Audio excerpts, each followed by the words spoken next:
나 시험 당할 때에도 주님이 지켜주시고, 나 실망 당할 때에도 주님이 위로하시네.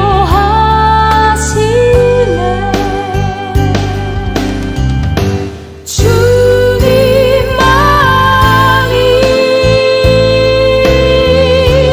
내 힘이시며,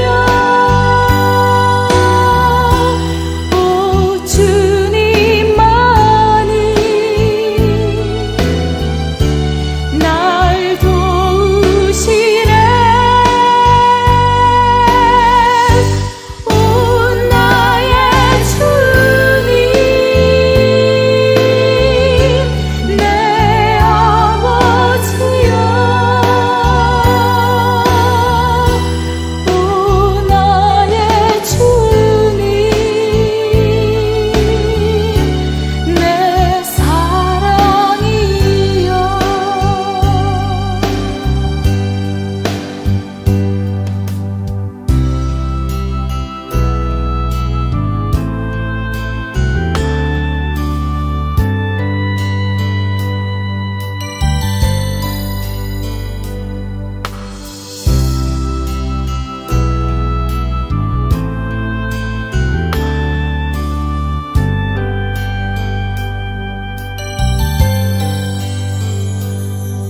나 약해 있을 때에도 주님은 함께 계시고, 나 소망 잃을 때에도 주님은 내게 오시네. 나 시험 당할 때에도 주님이 지켜주시고,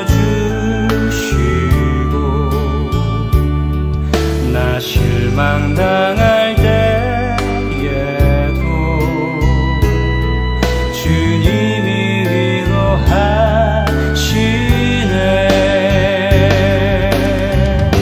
주님만이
주님은 내 호흡, 주님은 내 호흡, 내 안에 성령 살아 계셔.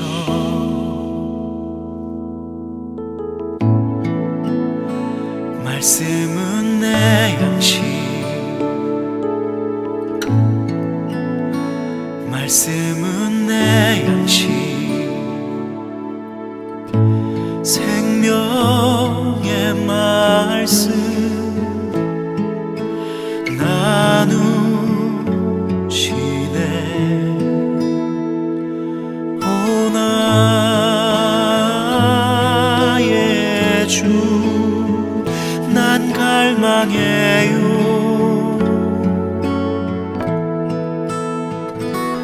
오 주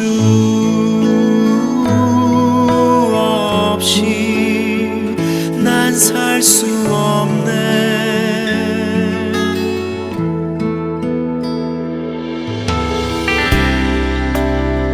주님은 내 호흡, 주님은 내 호흡,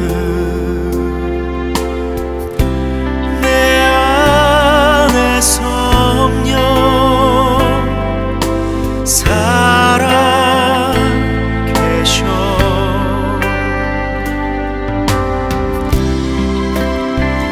말씀은 내 양식,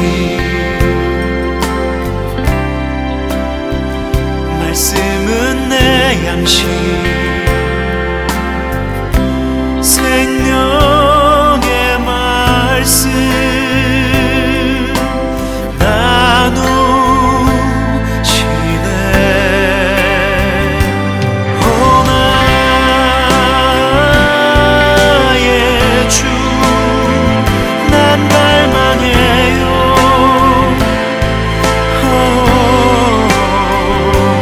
오 주 없이 난 살 수 없네.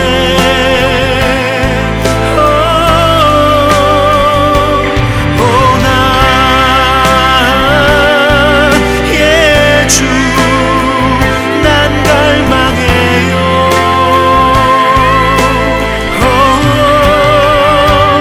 오 주 없이 난 살 수 없네.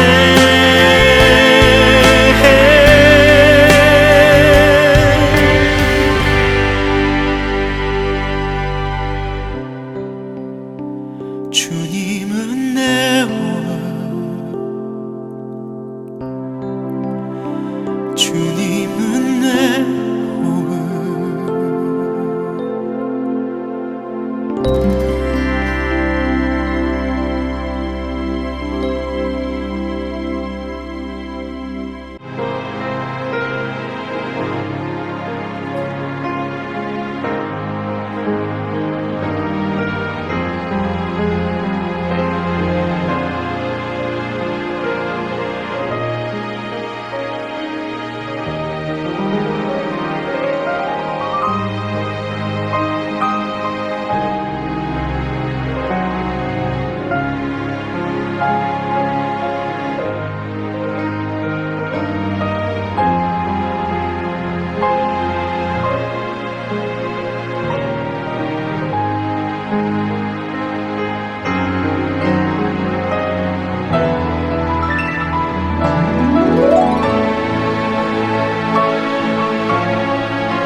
오늘 함께 묵상한 말씀은 마태복음 8장 14절로 17절, 마가복음 1장 29절로 34절 말씀입니다.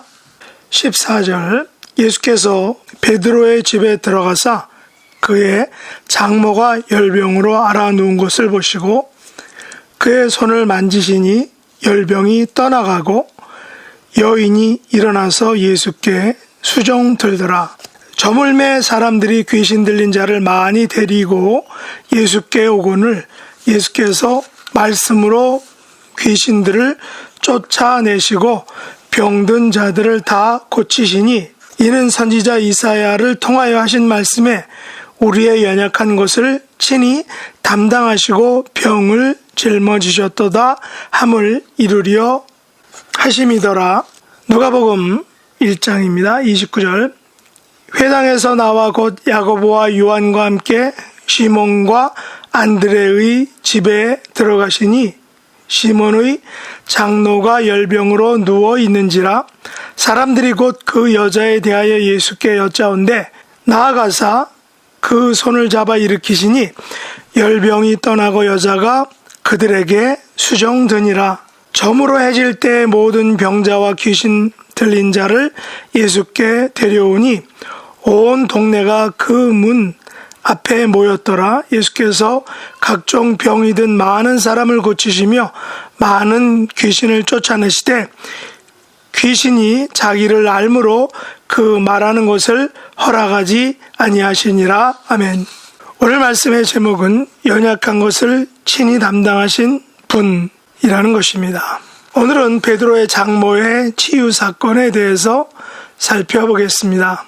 오늘 본문의 병행 구절인 마가복음 1장 29절에 보면 예수님께서 회당에서 나와 야고보와 요한과 함께 시몬과 안드레의 집에 들어가셨다라고 말합니다. 바로 시몬 베드로의 집에 들어가신 것입니다. 마가복음 1장 21절 이하에 보면 예수님께서는 안식일에 가버나움 회당에 들어가셔서 가르치셨습니다. 사람들은 예수님의 가르침에 매우 놀랐는데 그 이유는 가르치시는 것이 권위 있는 자와 같고 서기관들과 같지 않았기 때문이다 라고 성경이 말합니다. 그러면 예수님의 가르침과 서기관들의 가르침의 차이가 무엇일까요? 바로 서기관들의 가르침에는 다른 권위자들을 인용하는 것이지만 예수님의 가르침은 다른 권위를 인용하는 것이 아니라 바로 예수님 자신의 권위를 가지고 말씀하셨기 때문입니다. 사실 이 같은 예수님의 권위가 바리새인들과 서기관들을 당황케 했던 것입니다.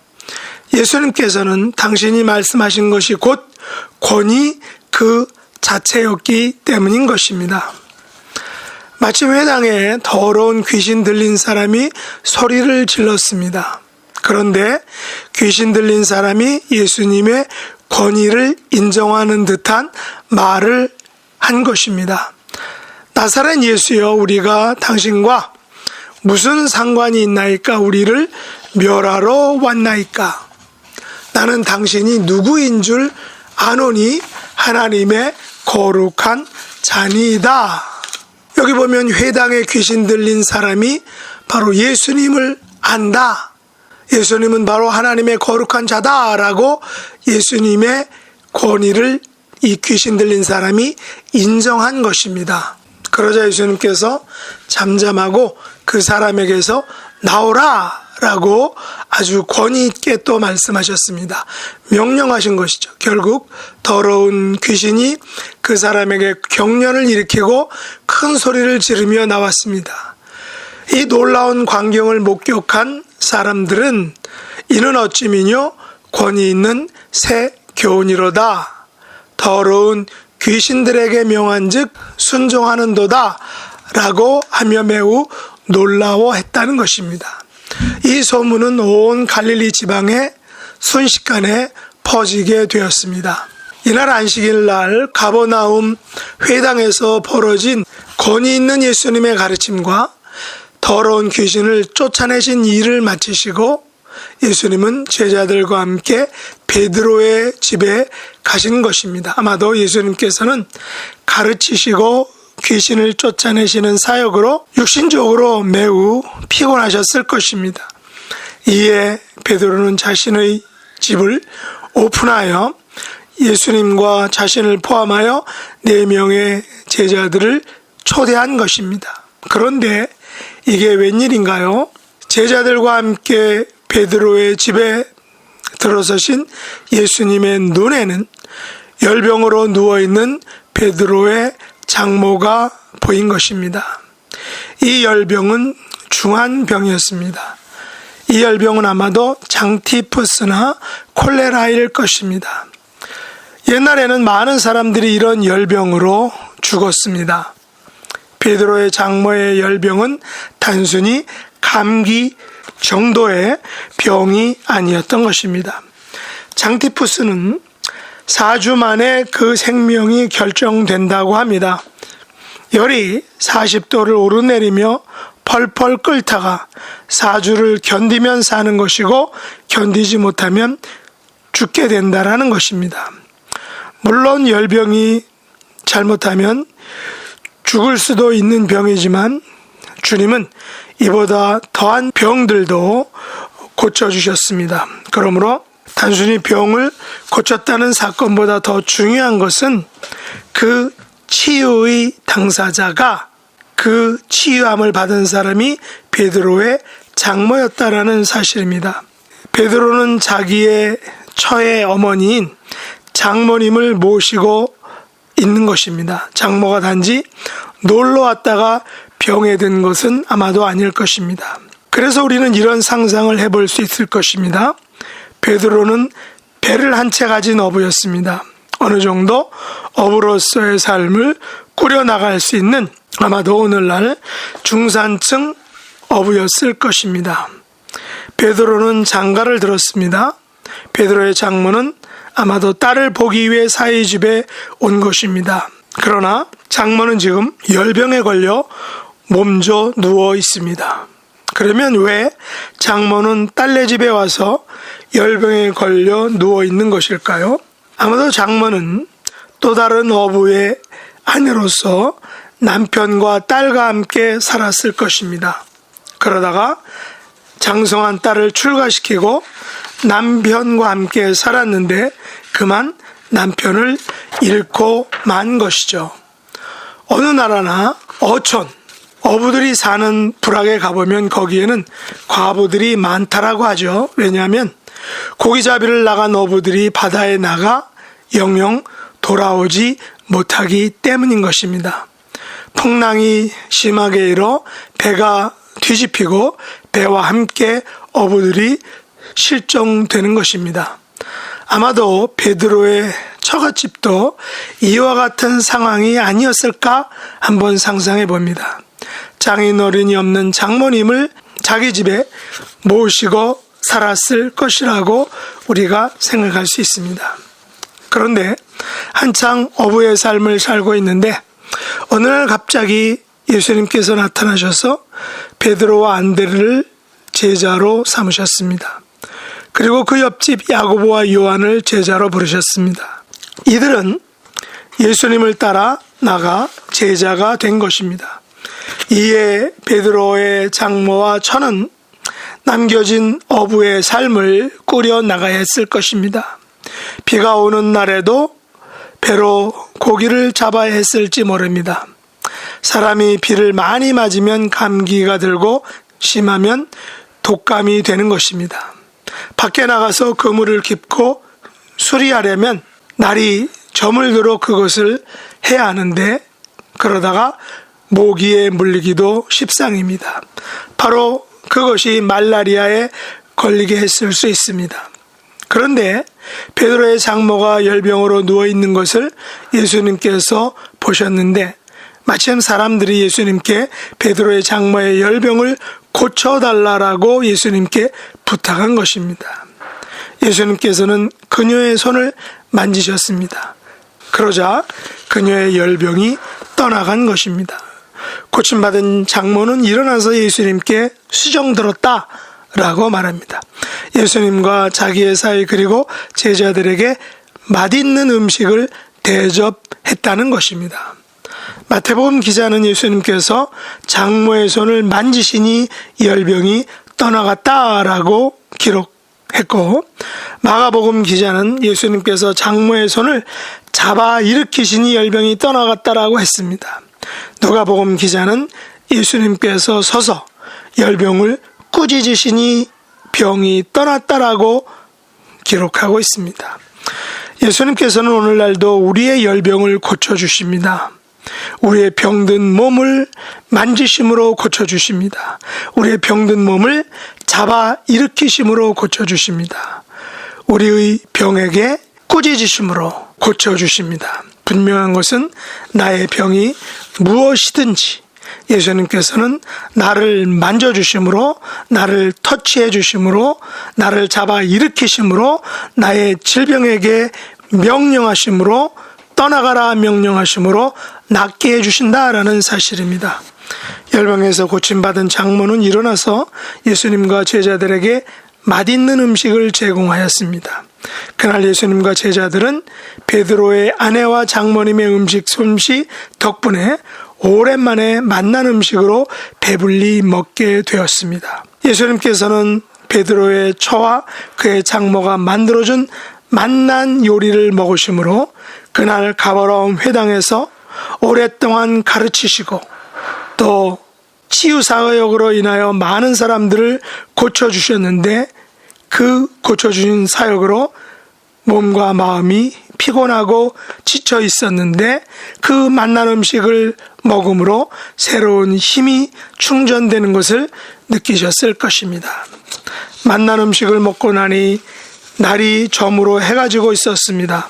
그러자 회당에서 더러운 귀신 들린 사람이 고침을 받았다라는 소식을 전해 들은 모든 병자와 귀신 들린 자들이 베드로의 집으로 몰려왔던 것입니다. 온 동네가 베드로의 집 앞에 모이게 되었습니다. 예수님께서는 음식을 섭취하신 후 힘을 얻으셔서 각종 병이 든 사람을 많이 고쳐주셨다라고 오늘 성경이 기록하고 있습니다. 많은 귀신을 내쫓아 주셨다라고 성경이 말하고 있습니다. 귀신들은 자기들이 숙주로 삼은 사람의 몸에서 나오면서 예수님을 향하여 이렇게 소리쳤습니다. 당신은 하나님의 아들이니이다. 예수님께서는 그들이 소리질러 말하는 이 소리를 말하도록 허락하지 않으셨다라고 말합니다. 귀신들이 나가면서 예수님께서 그리스도이심을 말로 고백하지 못하게 하신 것입니다. 그것은, 그 이유는 아직 예수님의 사역 초기이기 때문입니다.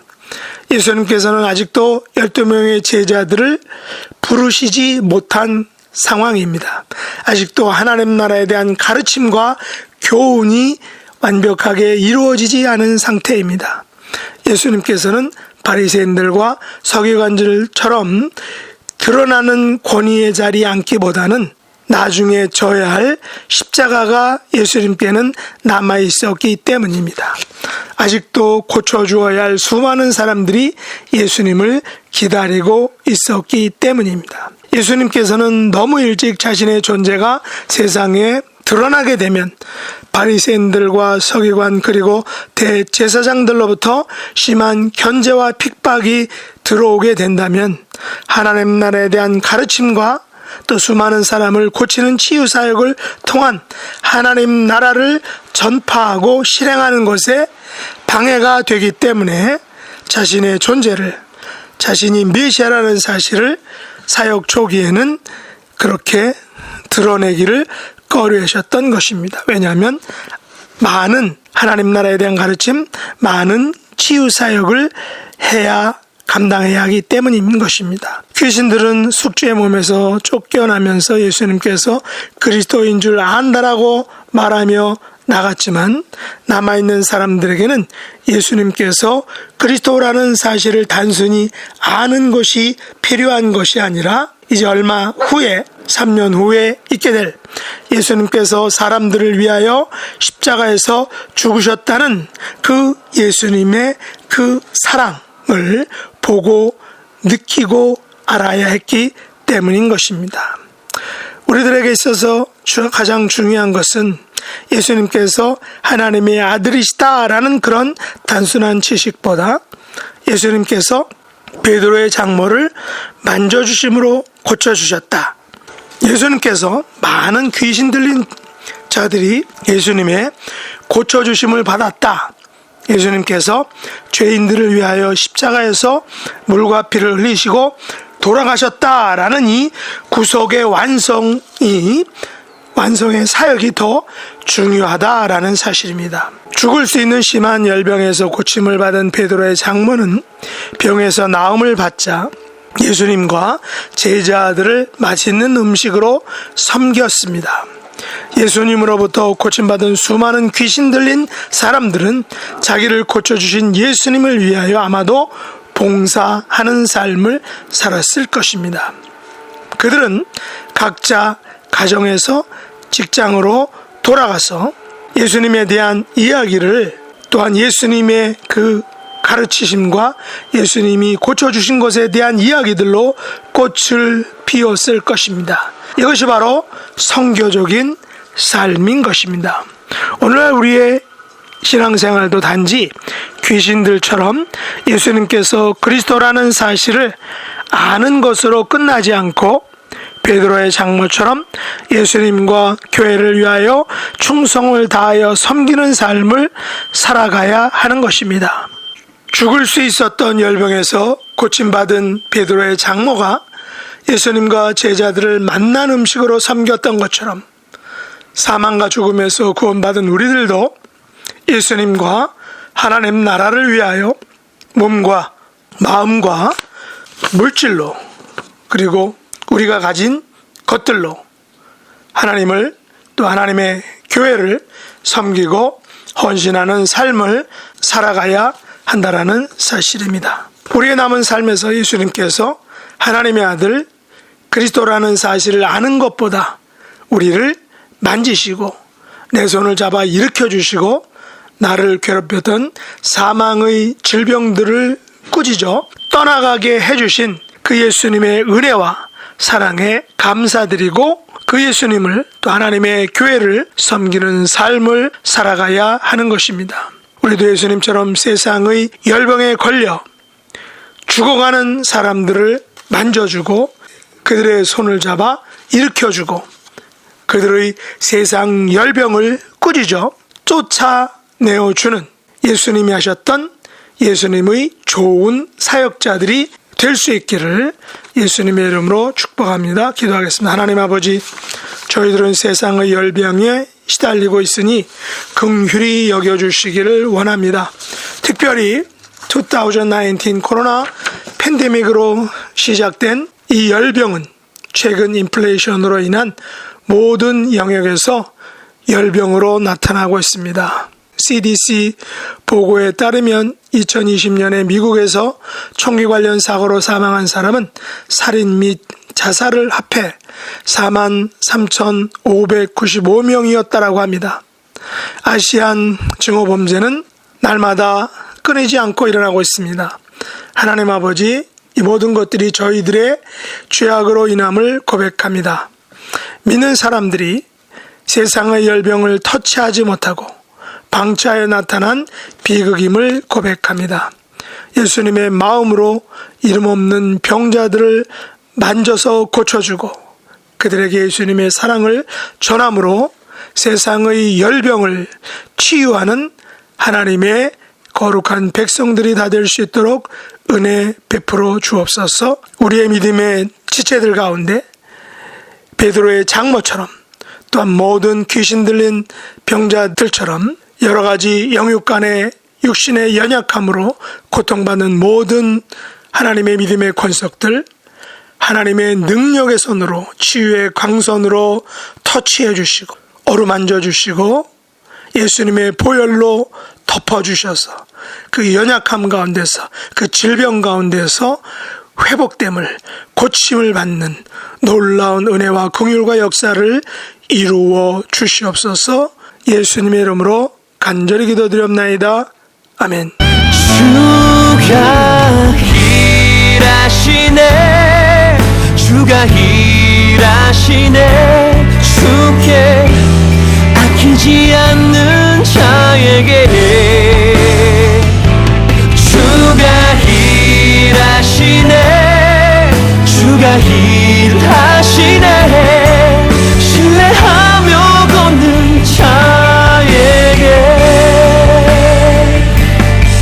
신뢰하며 걷는 자에게